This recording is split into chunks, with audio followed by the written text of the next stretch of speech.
नमस्कार मित्रों।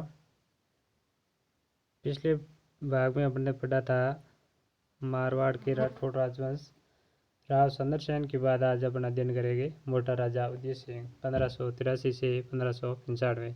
राव सुंदरसेन के ही भाई मोटा राजा उदय सिंह, मोटा राजा इनकी उपाधि। 1581 से 1583 के मध्य मारवाड़ खालसा क्षेत्र था, यानी मारवाड़ 1581 से 1583 ईस्वी के मध्य सीधा केंद्र के अधीन था। केंद्र के अधीन सीधा जो भाग होता था उसे खालसा कहा जाता था। 1583 में अकबर ने उदय सिंह को मुगल अधीनता में जोधपुर का शासक नियुक्त किया। जब पूर्ण रूप से उदय सिंह मुगलों के अधीनता स्वीकार करते हैं तो अकबर उसे नियुक्त करते हैं जोधपुर का शासक। ये सुंदरसेन का भाई था। उदय सिंह ने 1587 में अपनी पुत्री जोधाबाई यानी जगत गोसाई का विवाह जागीर के साथ किया था और खुर्रम जागीर की इसी पत्नी से उत्पन्न पुत्र था। यानी 1587 ईस्वी में उदय सिंह अपनी पुत्री जगत गोसाई यानी जोधाबाई का विवाह कर देता है खुर्रम के साथ, नहीं जागीर के साथ किया, और जागीर और जगत गोसाई का पुत्र था खुर्रम। इस विवाह के अवसर पर उदय सिंह को 1000 का मनसबदार बनाया गया। महाराणा जसवंत सिंह प्रथम उदय सिंह के बाद आते हैं महाराणा जसवंत सिंह प्रथम 1638 से 1678। जसवंत सिंह का जन्म 1626 में बुरहानपुर में हुआ था।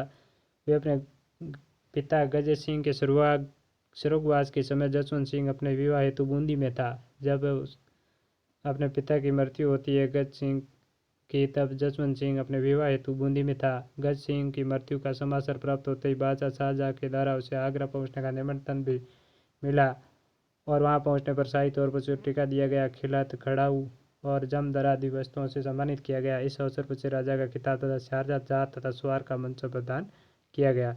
यानी जब जसवंत सिंह के पिता की मृत्यु होती है गज सिंह की, तब वो अपने विवाह हेतु बूंदी में होते हैं और वहाँ से आगरा बुलाया जाता है शाहजहां के द्वारा और उसे वहाँ टीका दे के बाद जोधपुर का शासक घोषित कर दिया जाता है बादशाह के द्वारा। चूँकि उसकी आयु उस समय केवल 11 वर्ष ही थी, बादशाह ने अशोक ठाकुर राज सिंह कुंपावत को 1000 जात और 400 सवार का मनसब देकर जोधपुर राज्य का मंत्री नियुक्त कर दिया। यानी जब गज सिंह की मृत्यु होती है तो महाराजा जसवंत सिंह मात्र 11 वर्ष के थे, तब उसके संरक्षक के रूप में अशोक ठाकुर राज सिंह कुंपावत को नियुक्त किया जाता है। तो आगे पर देखते हैं 1645 में आगरा का प्रबंध सौंपा गया। 1645 में जसवंत सिंह को आगरा का प्रबंध सौंपा गया और 1648 में कंधार अभियान पर भेजा गया और उत्तराधिकार युद्ध होते हैं मुगलों में 1657-98 में उसने औरंगजेब के विरुद्ध धर्मत के युद्ध में दारा का साथ दिया था। जब शाहजहां के पुत्रों में और उत्तराधिकार युद्ध होते हैं तो धर्मत के युद्ध में जसवंत सिंह औरंगजेब के विरुद्ध होते और दारा का साथ दिया, लेकिन कासिम खान के विश्वासघात के कारण दारा की पराजय हुई और जसवंत सिंह को जोधपुर लौटना पड़ा। लेकिन धर्मत के युद्ध में कासिम खान के विश्वासघात के कारण दारा हार जाता है और जसवंत सिंह लौट के जोधपुर आ जाते हैं। जसवंत सिंह के जोधपुर पहुंचने पर उसकी उदयपुरी रानी, जिसका नाम महामाया था, ने किले के द्वार खोलने से इनकार कर दिया और कहलवा भेजा कि राजपूत यहाँ तो युद्ध में विजय लौटते हैं या वहाँ मर मिटते हैं, महाराजा पराजय के बाद नहीं लौट सकते। ये कहकर वह सती होने की तैयारी करने लगी। अंत में रानी की माँ के समझाने और जसवंत सिंह द्वारा पराजय का बदला लेने का वचन देने पर वो के द्वार खोले गए। यानी एक बड़ा ही दिलचस्प घटना घटती है। जसवंत सिंह जब धर्मत के युद्ध से जोधपुर लौट आते हैं तब इस कथा की सत्यता पर संदेह किया जाता है, किंतु इस कथा को श्यामल दास ने मान्यता दी। यानी इस कथा को कौन मान्यता देता है? श्यामल दास। 5 जनवरी 1659 को खाजुआ के मैदान में औरंगजेब और जसवंत सिंह के आपसी अविश्वास के कारण वो शाही डेरे को लूटकर जोधपुर रवाना हो गया। बाद में जय सिंह की मध्यस्थता से जसवंत सिंह और मुगल सम्राट औरंगजेब के बीच मनमुटाव कम हो गया। यानी मुगलों के साथ मनमुटाव भी होते रहे थे जसवंत सिंह के, लेकिन किसी न किसी की मध्यस्थता की वजह से उनमें वापस समझौते हो जाते थे। फलत उसका मनसब पुनः बहाल कर 1659 में से गुजरात का सूबेदार बनाया गया। यानी 1659 में जसवंत सिंह को गुजरात का सूबेदार बनाया गया। 1662 में जसवंत सिंह को मराठा के विरुद्ध शाइस्ता खान की सहायता करने के लिए दक्षिण भेजा गया, परंतु वह शिवाजी के विरुद्ध कोई खास सफलता से नहीं मिली। यानी शाइस्ता खां की सहायता हेतु 1659 में दक्षिणी भारत में भेजा गया था जसवंत सिंह को, लेकिन जसवंत सिंह का रवैया शिवाजी के प्रति नरम होने की वजह से उसे कोई खास सफलता नहीं मिली। 1673 ईस्वी में जसवंत सिंह को काबुल भेजा गया। बाद में उसे जमरूद रहने का आदेश दिया गया और जमरूद में ही 28 नवंबर 1678 को उसकी मृत्यु हो जाती है।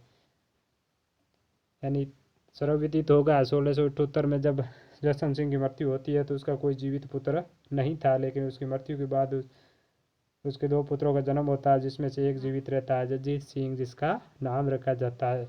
और मुगलों और राठौड़ों के बीच 30 वर्ष का संघर्ष आरंभ होता है अजीत सिंह को शासक बनाने के लिए दुर्गादास राठौड़ के नेतृत्व में। ये अपन आगे पढ़ेंगे आगे के भाग में।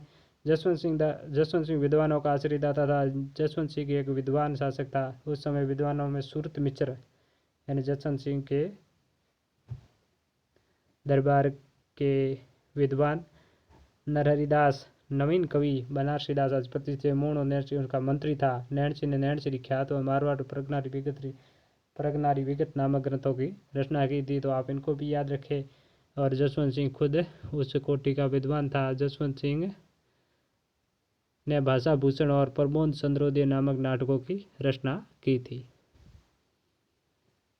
अब मारवाड़ के राठौड़ों के बाद अपन पढ़ेंगे बीकानेर के राठौड़ वंश और उसके प्रतापी शासक। तो आइए अध्ययन करते हैं बीकानेर का राठौड़ वंश एवं उसके प्रतापी शासक। सर्वप्रथम अपन पढ़ेंगे राव बीका, जो कि बीकानेर राठौड़ वंश के संस्थापक और जोधपुर के संस्थापक राव जोधा के 5वें पुत्र, जिनका शासनकाल रहता है 1465 से 1504। 1465 से 1504 राव बीका मारवाड़ के शासक राव जोधा का पुत्र था। अपने पिता द्वारा व्यंग्य किए जाने पर 1465 में जांगल प्रदेश आ गया। यानी जोधा के व्यंग्य करने पर उसके ऊपर तंज कसने की वजह से वह जोधपुर को छोड़कर जांगल प्रदेश यानी बीकानेर की तरफ आता है 1462 में। किंवदंती है कि करणी माता की कृपा से उसने नवीन राज्य की स्थापना करने में सहायता मिली। एक दूसरी मान्यता है कि जांगल प्रदेश को राव बीका व जाट सरदार नरा ने मिलकर जीता।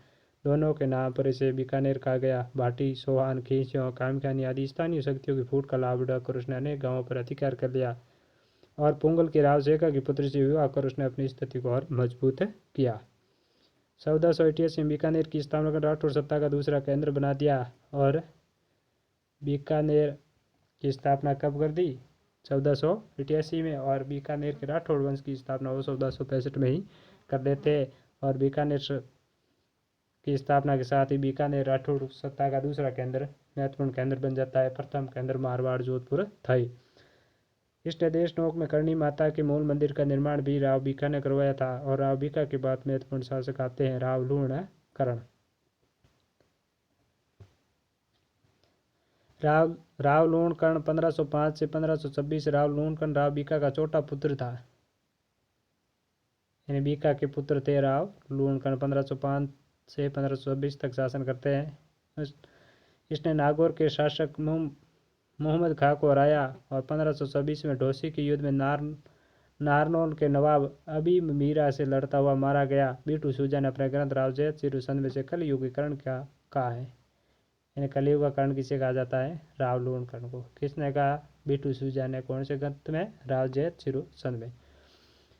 क्रमचंद्र वंशोत्कीर्ति काव्यम नामक ग्रंथ में इसकी दानशीलता की तुलना कर्ण से की गई है। लूणकरण सर झील का निर्माता भी इसे स्वीकार किया गया है। लूणकरण सर झील का निर्माण भी राव लूणकरण ने करवाया था। राव लूणकरण के बाद है राव जैत सिंह 1526 से 1541। जैत सिंह ने 1534 में काबुल के मुगल शासक कामरान हुमायूं का भाई था को पराजित किया था। कब? 1534 में। इस युद्ध का वर्णन बीटू सूजा ने अपने ग्रंथ राव जयत सिरुसंद में किया है।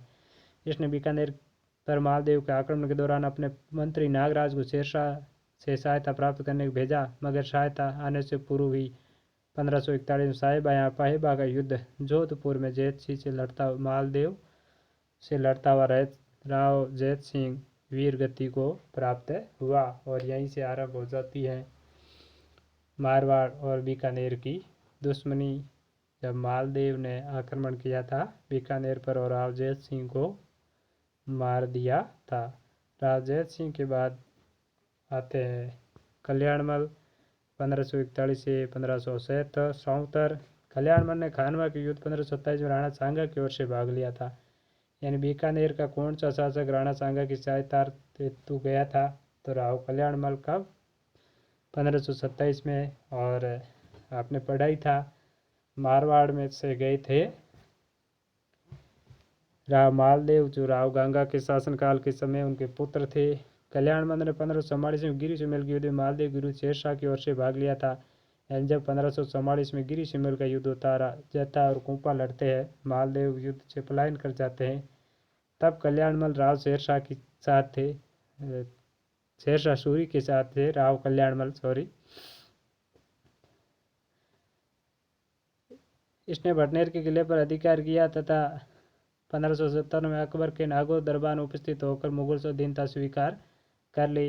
यानी कल्याणमल ने भटनेर के किले पर विजेता प्राप्त की। और 1570 में जब मुगल बादशाह अकबर ने नागौर दरबार लगाया तो वहां उपस्थित होकर अपने पुत्रों के साथ मुगल अधीनता स्वीकार कर लेते हैं। कल्याणमल मुगल अधीनता स्वीकार करने वाला पहला राठौड़ शासक था। तो ये भी आप तथ्य याद रखें, प्रथम कौन सा राठौड़ शासक था जिसने मुगल अधीनता स्वीकार कर दी। कल्याणमल के दो पुत्र थे, राय सिंह और पृथ्वीराज। राय सिंह तो योद्धा थे और पृथ्वीराज साहित्यकार थे, लेखक थे। राय सिंह के को अकबर ने 1572 में जोधपुर का प्रशासक नियुक्त किया था। और वहीं उसका दूसरा पुत्र पृथ्वीराज अकबर का दरबारी कवि था, जिसे गागरोन की जागीर दी गई थी, जिसने बेली कृष्ण रुक्मणी नामक ग्रंथ की रचना की थी। यानी किसने की? कल्याणमल के दूसरे पुत्र ने। आगे अपन अध्ययन करते हैं राय सिंह 1570 से 1612। ये 1570 ईस्वी में अकबर के नागौर दरबार के समय मुगल सेना में सम्मिलित हुआ। उसने अकबर के गुजरात अभियान और कंधार अभियान में अपनी वीरता दिखाई। अकबर ने 1572 में से जोधपुर का प्रशासक नियुक्त किया था। यानी जब चंद्रसेन मुगल दरबार से पलायन कर मुगल दरबार को छोड़कर चले जाते हैं,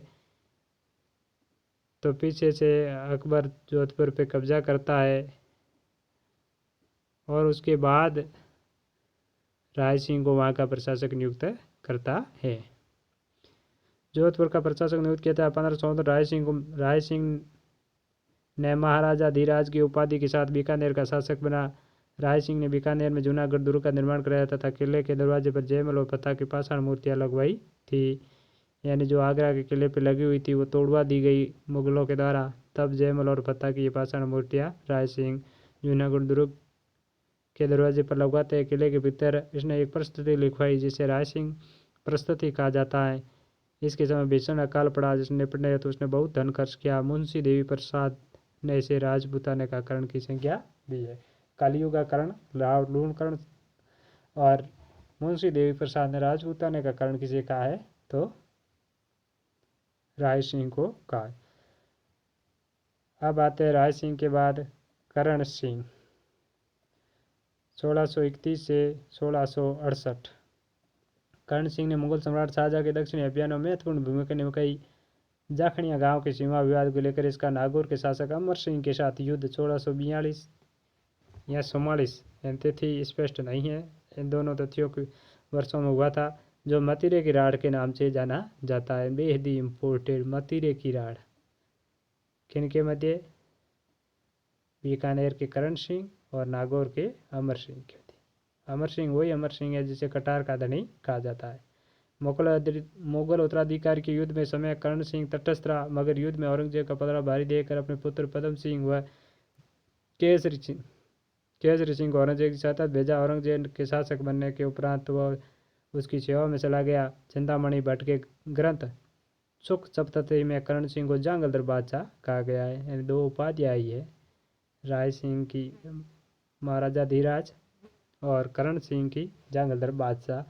याद रखें, कर्ण सिंह ने साहित्य कल्प द्रुम और उसके दरबारी विद्वान गजानंद मैथिली ने कर्णभूषण और काव्य डाकिनी नामक ग्रंथ लिखे। यानी ग्रंथ भी आए, याद रखें। कर्ण सिंह ने किसकी रचना की थी?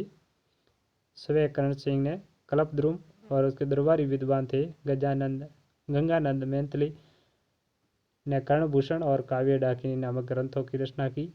और आगे अपन देखेंगे अगले पार्ट में शाकंभरी के सोआन, बेहद ही महत्वपूर्ण शाकंभरी के सोआन। तो धन्यवाद। लाइक शेयर और सब्सक्राइब जरूर करें। धन्यवाद।